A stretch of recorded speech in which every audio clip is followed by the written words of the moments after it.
I'm delighted to be joined in our studio by Golf.com's Sean Zak.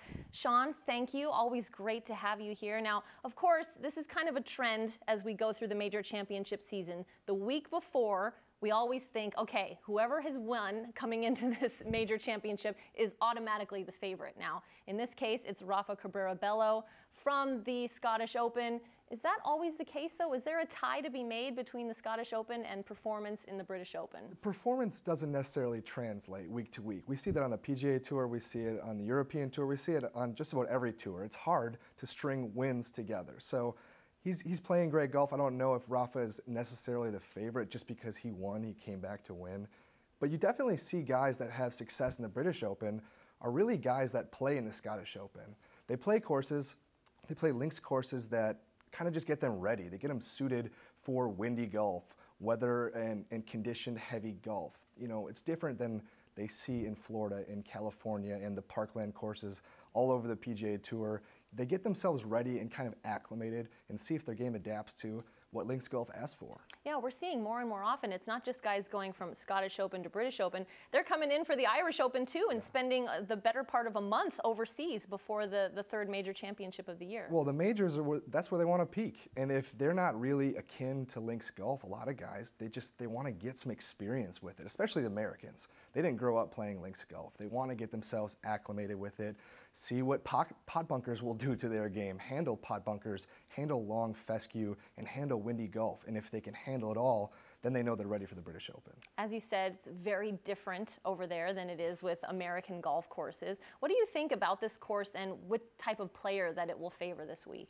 Well, since we know that it's going to be windy, it's not going to be drastically windy, but it will be windy. You know, guys that typically bomb it off the tee, your Dustin Johnsons, your Rory McIlroys, even Jason Day, I don't think that they're going to have that same advantage this week because not only with wind, it's also a pretty tight course off the tee. The fescue kind of limits the fairways. There's a lot of bunkers out there.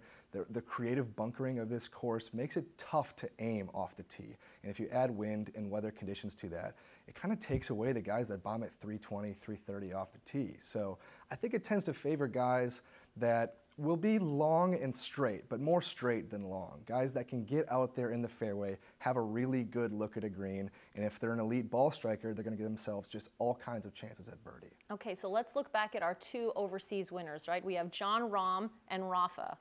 Two excellent players. I think they would top a lot of people's lists when it comes to maybe, you know, favorites. Two Spaniards, too. Two Spaniards, exactly. So are they disqualified because they've won so recently? We just said, no, it's not going to happen this many weeks in a row. Well, not disqualified because remember 2013, Phil Mickelson wins both. So he kind of had the back-to-back victories. Jon Rahm is an elite player, top 10 player in the world.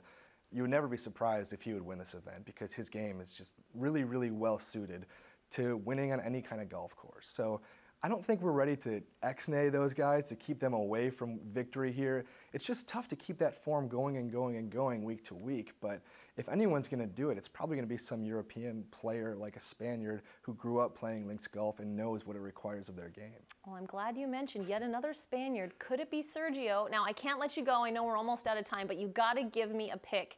Sergio, I just kind of threw that little pick out there. I'll take that and run with it because Okay. Sergio Garcia is playing the best golf of his life. We know that to be true. He played really well, wins the Masters, played well again at the US Open. Didn't necessarily contend, but the guy has not missed a cut since the PGA of last year. That's almost 12 straight months of made cuts. So he's obviously a contender by that default standard.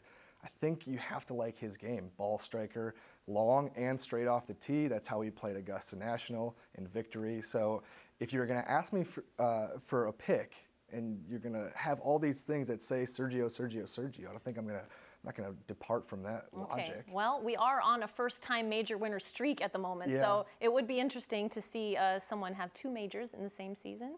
You never know. I'd be into it. You never know.